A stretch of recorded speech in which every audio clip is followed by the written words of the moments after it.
ఇక varicose veins నుండి విముక్తి పొందండి. ఎవిస్ వాస్కులర్ సెంటర్ ఇప్పుడు మన KPHP లో గ్రాండ్ ఓపెనింగ్ ఏప్రిల్ 4వ తేదీన. ఏపీలో పెన్షన్ల పంపిణీ ఇప్పుడు హాట్ టాపిక్ అయింది. మండు టెండర్లో పెన్షన్ కోసం వెళ్తున్న వృద్ధులు నానా అవస్థలు పడుతున్నారు. విజయవాడ, తిరుపతిలో పెన్షన్ కోసం వెళ్లిన 2 వృద్ధులు మృత్యువాత పడ్డారు.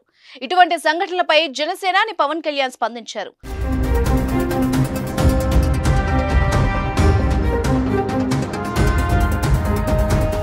తీవ్ర జ్వరంతో విశ్రాంతి తీసుకుంటున్న పవన్ కళ్యాణ్ పింఛన్ పంపిణీ పరిస్థితులపై రియాక్ట్ అయ్యారు. మండు టెండర్లో ప్రజలు పడుతున్న ఇబ్బందులపై ట్విట్టర్ వేదికగా రియాక్ట్ అయ్యారు. జనసేన నాయకులు జన సైనికులకు విజ్ఞప్తి చేశారు. పింఛన్ను తీసుకోవాల్సిన వృద్ధులకు, దివ్యాంగులకు తోడుగా ఉండాలంటూ పిలుపునిచ్చారు. పెన్షన్ ఇచ్చే కార్యాలయానికి తమ వాహనాలపై జాగ్రత్తగా తీసుకువెళ్లాలని సూచించారు. పెన్షన్ ఇప్పించి ఆ తర్వాత ఇంటి దగ్గర దించి రావాలని కోరారు. సామాజిక బాధ్యతగా జన సైనికులంతా పెన్షన్లు తీసుకునే వాళ్ళకి సహాయం అందించాలన్నారు పవన్ కళ్యాణ్.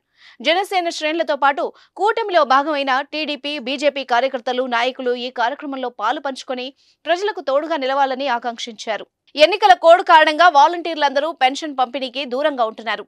4.5 ఏళ్లుగా పెన్షన్ లబ్ధిదారుల ఇళ్లకు నేరుగా వాలంటీర్లు వెళ్లి పెన్షన్ డబ్బులు అందించేవారు.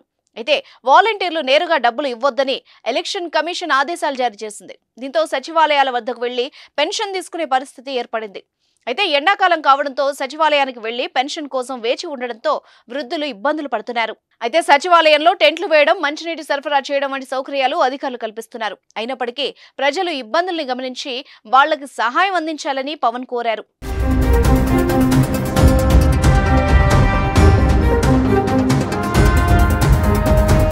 సుమన్ టీవీలో మీ పర్సనల్ అండ్ బిజినెస్ ప్రమోషన్స్ కోసం కింది నెంబర్కి కాంటాక్ట్ చేయండి.